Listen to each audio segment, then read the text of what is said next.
Welcome to Speaking of Midwives, the official podcast of the Journal of Midwifery and Women's Health, where we bring the pages of the journal to life. I'm your host, Melissa Avery. Each episode, we go deep into the evidence, spotlighting the researchers, the breakthroughs, and the midwives leading the science that is transforming reproductive health care.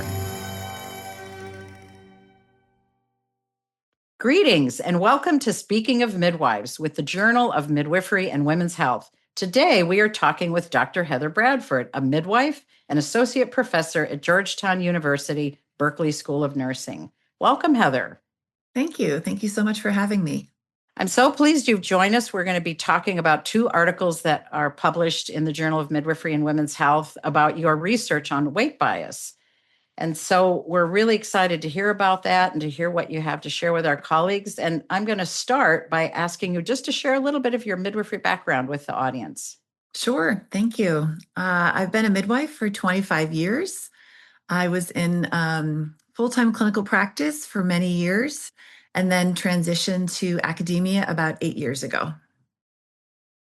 And then can you say a little bit about your initial interest in this topic that you focused your research on? Sure, absolutely. In clinical practice, it was full scope midwifery, and I really appreciated, the practice we were in. We were a really collaborative group. And thankfully, one day, one of my colleagues came to me and said, Heather, that patient that you saw the other day, you didn't make her feel very good when you were talking to her about her weight gain in pregnancy. And I had no recollection of what I had said, or, the patient didn't express anything to me at the time. And, I was just so thankful that the patient spoke up, that I made her feel unwelcome, uncared for. And that my colleague, came to me and said, Heather, we need to talk about how we're talking to our patients who live in larger bodies. So it was really important for me to really explore this. I felt terrible. I really felt awful that I had, said something. So I really was interested in thinking about how perinatal care providers engage with patients and clinical decision-making that might not be evidence-based when taking care of patients that live in larger bodies, that might be contributing to unnecessary interventions or adverse outcomes. So your experience just comes directly from your clinical practice. It's Absolutely. A great place for our research to come from. So you started a little bit down this path, but could you explain to the listeners a little bit more about what it means really for a clinician to have weight bias? Yes. Well, there's two types, implicit and explicit. Everyone has bias. It's really, I think about, it's not something that we can often prevent, specifically implicit bias. It's often how we are raised in the culture, but it's really about mitigating it. So if I could define implicit bias, you think about thoughts that you might have, unconscious thoughts that you might have, and how that might affect your day-to-day interactions, your decision-making. Explicit bias, I think about, is much more, you're just speaking out against someone in a discriminatory way. There was a really great clip I can share that you can add to the attachments at the end. A late night talk show host talked about his experience of living in a larger body and how he was basically shamed by another talk show host, and his experience of being shamed and what that was like. So yeah, just outright, much more vocal discrimination. So was it your thought going into this that, and especially based on your own experience that you described for us, that maybe it wasn't so much that midwives had explicit bias, but more implicit that we could become more aware of and learn about? Absolutely. And really mitigating it and thinking about how it might be impacting our care, I think is really important. Right. Okay. So you've already talked about the differences between implicit and explicit bias. So could you say a little bit, what was known about bias, specifically about weight and midwives before you started? Yeah, absolutely nothing was known. Weight bias had been studied among nurses and physicians, medical students, other health professionals, dietitians, psychologists, nutritionists, but nothing had been studied among midwives. And so I was really interested in, initially, I was thinking my PhD research was going to be focused on really looking at this clinical decision-making piece. But I realized I needed to start from the beginning and really just, it was a descriptive study looking, really measuring implicit and explicit weight bias. I also looked at how it varied among different characteristics of midwives. So age, do midwives who are older, they have more or less weight bias?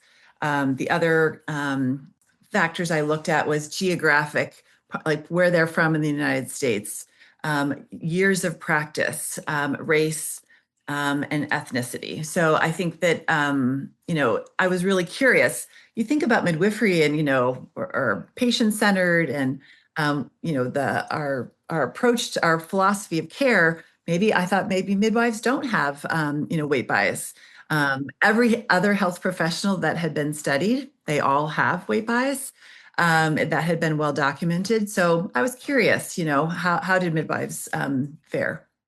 Yeah. Okay. I'm going to ask you just to say a little bit more about your study because I think it's interesting for our listeners to know a little bit more about the methodology that you used. So you said this was a descriptive study. So could you just give them kind of the highlights of the kind of data you collected and how you did it? Yes. I was very thankful that AMCB agreed to send my survey out to all AMCB certified midwives. So that includes certified nurse midwives and certified midwives.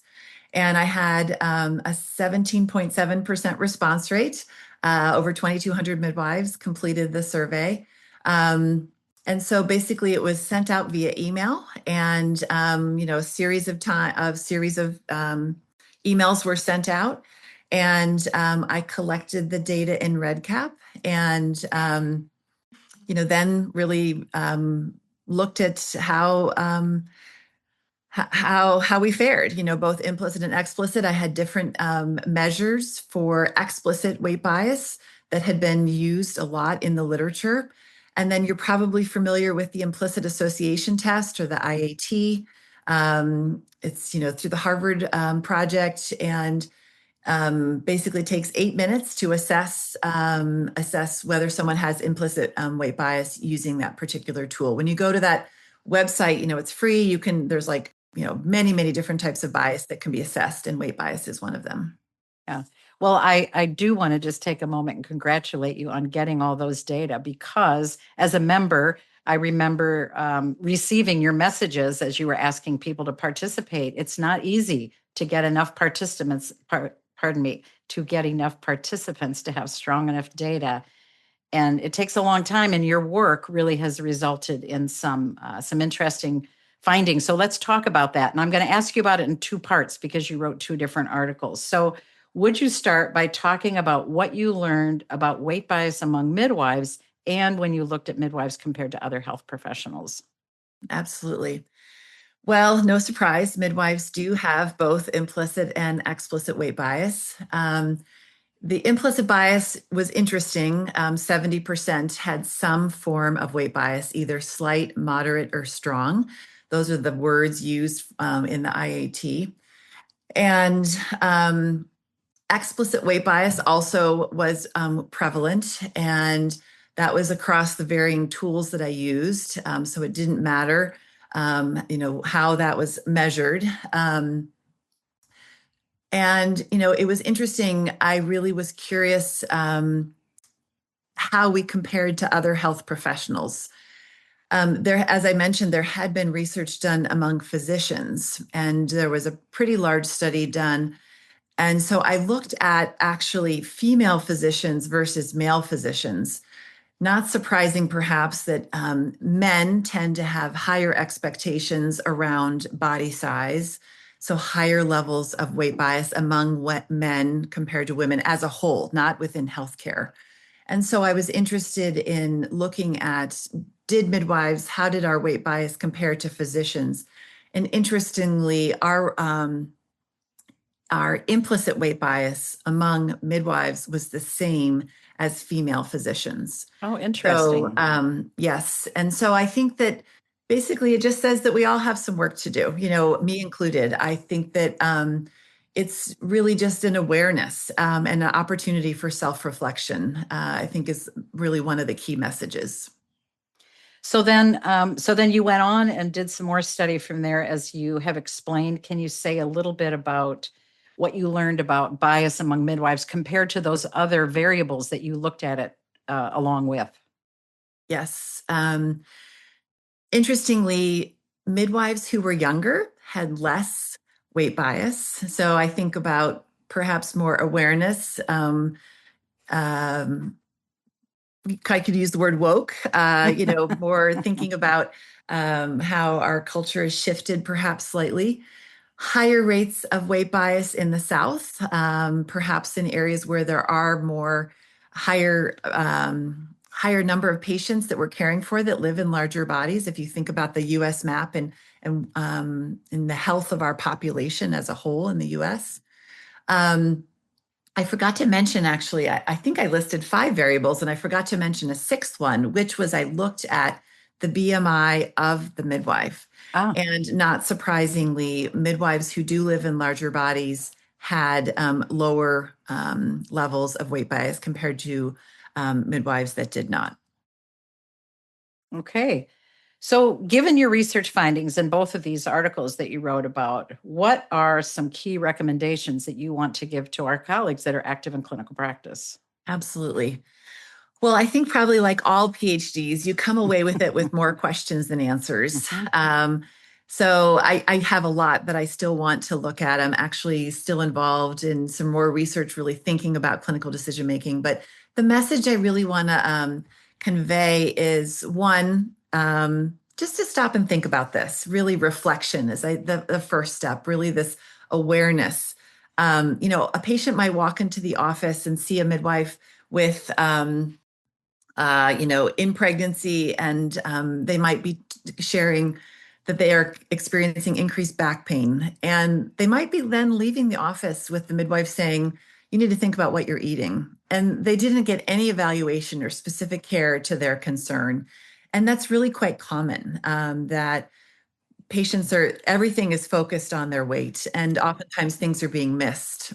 We do have higher rates of GYN cancer, ovarian cancer, and cervical cancer among people who live in larger bodies because either they've experienced harm in the healthcare setting, they don't want to go back for routine care, or their care is it's not they're not following the evidence in terms of what's recommended. And so first, just reflection, I think, is really important, and thinking about the evidence. I also think it's really important to ask consent to talk about someone's health habits.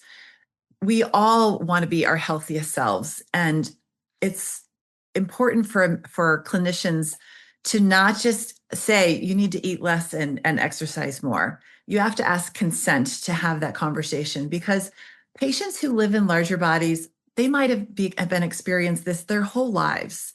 They've experienced weight bias from their family members, in their church, in their work environment. It's pervasive in U.S. culture. And so when someone comes in for care, stepping on the scale can be the most traumatic experience for them. So asking someone, are you okay with stepping on the scale today? And again, is it even required to step on the scale? Do we need to collect a weight in pregnancy? We're measuring fundal height to assess, fetal growth. So I think just really asking some important questions before we make assumptions is really, really important. Yeah. So in saying, making the important point that you just did, you kind of gave an example of a question, but do you want to expand any more on how people might want to ask some of those questions about both the scale and having the conversation to help people that may not have thought about that? Sure. In pregnancy, I think, just asking patients, you know, would you like to be weighed today? Really simple. And if they say no, great. There's nothing further, just accept that answer. We talk about health habits at our annual exam. Perfect time to be talking about it. And it's really asking consent to talk about their health habits. They might say no, and that's where the conversation could end. So consent is really important. but we really should be leading with curiosity, and it really should be patient-led. I think that's really, really important. We don't want to make any assumptions. People might assume that someone who lives in a body where their BMI is very low, that we're making assumptions about their health and their exercise routine, that they're eating healthy. That might not be the case at all. And so I think, again, we just really don't want to make any assumptions and lead with curiosity. Okay. So you talked about that you came away from your research with more questions than answers. So would you talk a little bit more about what other research in this area that you think is needed or what you're interested in looking at? Absolutely. Um, I want to talk to patients. I want to understand their experiences of care. They know themselves, their bodies the best. They know what type of care they've received that's been great and what's not been great. And I want to ask patients, what could we be doing better as clinicians in providing care? I also want to talk to providers about their clinical decision making. I want to understand, how is someone's weight impacting potentially their clinical decision making. I'll give an example. You think about implicit bias. Um, you have a patient who is in labor and they live in a larger body, and maybe your implicit bias is suggesting, I'm not sure that this patient has the stamina to ambulate during labor. So I'm going to recommend, why don't you just rest in the bed? Maybe you want an epidural. I'm not really sure that this person is going to be able to fit in the tub or would feel comfortable in the tub. So I'm not going to suggest hydrotherapy for pain relief.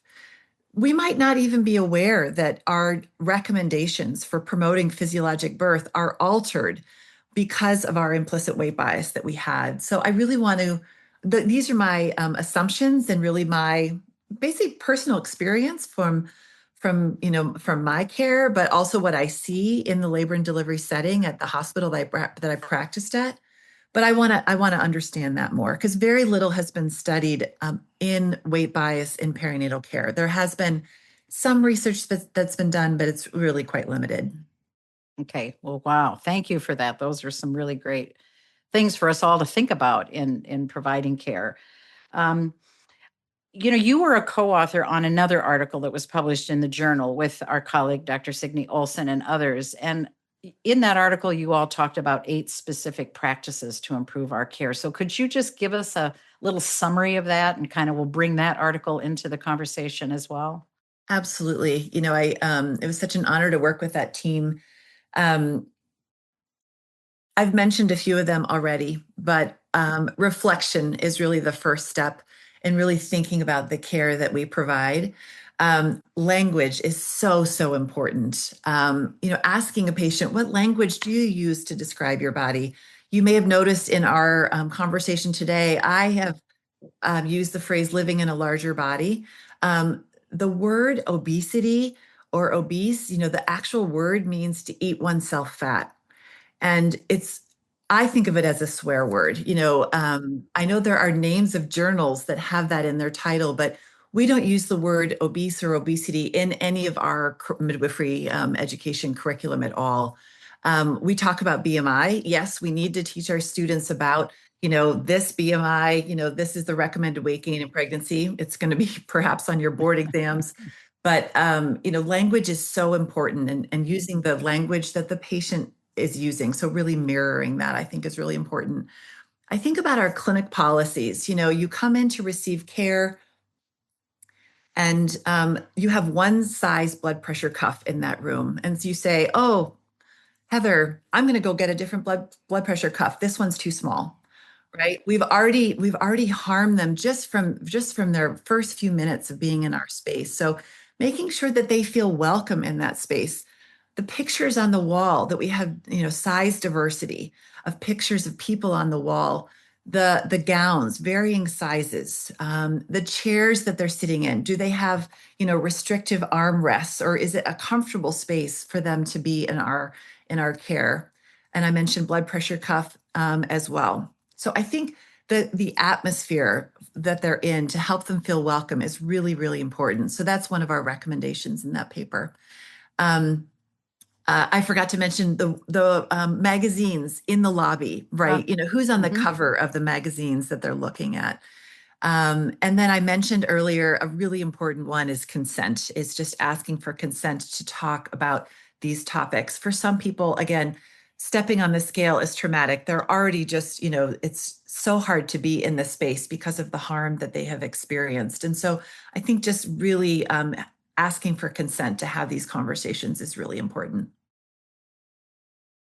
Great. Thank you so much. And I'm just going to follow up on that last point a little bit, because I think we've all learned that we need to ask for consent for more things now than we used to, say, in decades past.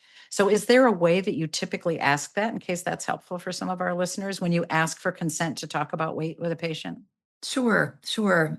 At an annual exam, I might say, typically we talk about, health habits at at annual exams to help you be your healthiest self. And I want to just talk about, your health habits. Would that be okay with you? Just real open question. Okay, thank you. So as we get near to the end of all the questions, I'd like to ask you one directly that I didn't mention before, and that is there anything else about the research that you'd like to share that we haven't talked about? Did we miss anything along the way? I'll just say that we're all learners in this space. I very much feel a learner. I mess up my words when I talk. When we talk to our students about weight bias, I just say I'm also a learner in this space. And so I really just invite people to the conversation. I really would love to hear from people about their experiences as patients, as clinicians. That I think we can all work together to help do a better job in this area. For me, I really want pregnancy and birth and postpartum to be a time of joy. And I think we can get there, but I think we all need to work together. So I invite others to really, share. We need more people looking at this topic because we have a lot we need to learn. So in terms of thinking about the implications for clinical practice, how would you sum all this up for our listeners that are primarily clinicians? What can you just kind of put together in a summary for them before they go on their way today? Sure. Maybe start by going to the Project Harvard's website and do an IAT. It's as I said, it takes 8 minutes, and really start to think about maybe some self-reflection. This tool will help you get there. I'm really curious in having everyone to work together on looking at our clinic policies. What do the policies say about, birth center care, epidurals, and guidelines around antenatal testing, stepping on the scale? I really would think we all need to reevaluate the policies and the guidelines that we're using, because I don't think a lot of it is evidence-based. And so I'm really interested in having us all work collectively to provide a better experience for patients that live in larger bodies. Thank you. So take a moment if you like, but if you could distill everything down and give our listeners one sentence to take with them today, what would that be? I'm going to quote Maya Angelou. I think that for me, nothing from Heather that's original, but to me, the quote I share with our students all the time is, "We have the opportunity to heal the heart, mind, soul, and body of our patients, their families, and ourselves. And they may forget your name, but they will never forget how you made them feel." Wow. Thanks so much for that. And thank you again, Dr. Bradford, for joining us for a very interesting conversation on Speaking of Midwives. And thanks for sharing with our listeners all of the information from your research and giving them some good things to think about. And to all of our listeners, thank you, and we'll see you next time. Thank you for joining us on Speaking of Midwives, brought to you by the American College of Nurse Midwives and the Journal of Midwifery and Women's Health. If you were inspired by today's conversation, connect with us through ACNM's channels. The Journal of Midwifery and Women's Health is at jmwh.org, your resource for cutting-edge midwifery and women's health research. See you next time.